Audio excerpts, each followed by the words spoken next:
அறுவடைக்கு தயாராக இருந்த வாழை பயிர்களை நடைமேடை அமைக்கும் பணிக்காக அளிக்க முற்பட்ட ரயில்வே துறை அதிகாரிகளை முற்றுகையிட்ட ஸ்ரீவைகுண்டம் விவசாயிகள் மற்றும் பொதுமக்கள்.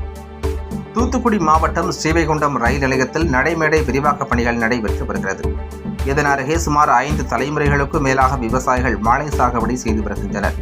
தற்போது வாழைத்தார்கள் குலை தள்ளி அறுவடைக்கு தயாராக இருக்கும் நிலையில் நடைமேடை விரிவாக்க பணிகளுக்காக வாழைத்தார்களை ஜேசிபி மூலம் அகற்றிட ரயில்வே துறை அதிகாரிகள் மற்றும் பணியாளர்கள் இன்று ஸ்ரீவைகுண்டம் அருகே புதுக்குடி பகுதியில் அமைந்துள்ள ரயில்வே நிலையத்திற்கு வந்தனர்.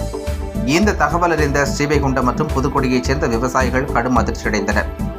விவசாயிகளும் அப்பகுதி மக்களும் வாழைத்தார்களை முழுமையாக அறுவடை செய்து முடிக்கும் வரை வாழை மரங்களை அழிக்கக்கூடாது என தெரிவித்தனர். மேலும் ரயில்வே துறை அதிகாரிகளிடம் வாக்குவாதத்தில் ஈடுபட்டனர்.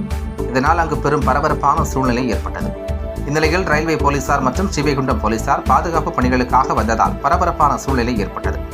இதனைத் தொடர்ந்து விவசாயிகளின் வேண்டுகோளை ஏற்று 3 மாதங்களுக்குள் வாழைத்தார் அறுவடை பணிகளை முழுமையாக முடிக்க வேண்டும் என்றும், அதுவரை வாழை மரங்களுக்கு சேதமில்லாத வகையில் பணிகள் நடைபெறும் என்றும், 3 மாதங்களுக்கு பிறகு ரயில்வேக்கு உட்பட்ட இடத்தில் பணிகள் முழுமையாக முடிக்கப்படும் என தெரிவித்தனர்.